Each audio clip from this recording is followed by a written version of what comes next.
হানিফ ভাই, রুবেল ভাই আর হচ্ছে অনিক ভাই, এই তিনজনকে দেখেন কত কষ্ট করে একটা কার্টুন আপনার পাশে গাইতে রাখলো। হানিফ ভাইয়ের অবস্থা পুরো কাহিনী। কারণ কি জানেন, এই কার্টুনটার ভিতরে আমরা অনেক কিছু দিয়েছি।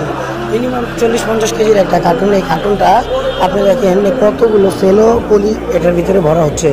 এক প্রিয় ভাই আমাদেরকে বললো যে ভাই আমাদের কিছু সেলো পলি লাগবে, আপনি একটু ব্যবস্থা করে দেন। দেখা যায় যে আমরা এগুলো বিক্রি করি না, তারপরেও ভাইয়ের জন্য আমরা আলহামদুলিল্লাহ সংগ্রহ করে ভাইকে পাঠানোর ব্যবস্থা করে দিয়েছি।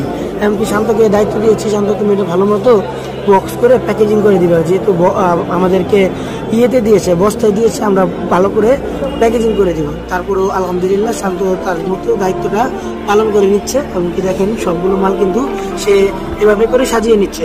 শুধু তাই নয়, বড় ভাই বলবো যে ভাই আমাকে এটার সাথে আপনি টেপও দিয়ে দিবেন। তো আমরা বললাম ভাই কোন সাইজের টেপটা দিব? ভাই বললো ভাই বড় সাইজের টেপটা দিবেন, কারণ বড় সাইজের টেপ দিয়ে আমার প্যাকেজিং করতে খুব সহজ হয়। কারণ এটা তো অনেক থাকে এবং কি এটা থিকনেসটা ভালো থাকে, টান দিলে সহজে ছিঁড়ে যায় না। তো আমরা চিন্তা করলাম যে না, 1 কেজি টেপগুলো আমরা গ্যারান্টি দিই যে টান দিলে ছিঁড়বে না। এর মধ্যে সাজ্জাদ ভাইয়ের রুমে এসে দেখি সাজ্জাদ ভাই পড়তেছে, ইংলিশ পড়তেছে, তার নাকি পরীক্ষা। আমি আর কিছু বললাম না, ওকে থাক, কাজের ফাঁকে যদি পড়ালেখা করতে পারে করুক, সমস্যা কি না। এখানে শান্ত আস্তে আস্তে করে প্যাকেজিং করে ফেলতেছে। আমি বললাম শান্ত সবগুলো একসাথে না পারলে তুমি ঢেলে ফেলার পর সবগুলো মাল ঢুকাইলো এবং কি তার সাথেই কিন্তু আপনার টেপ দিয়ে দিল। এইভাবে বাইকে আমরা প্যাকেজিং করে পাঠাই, যার কারণে দেখা যায় হানিফ ভাইয়ের এই মালটা নিতে কষ্ট হয়েছে।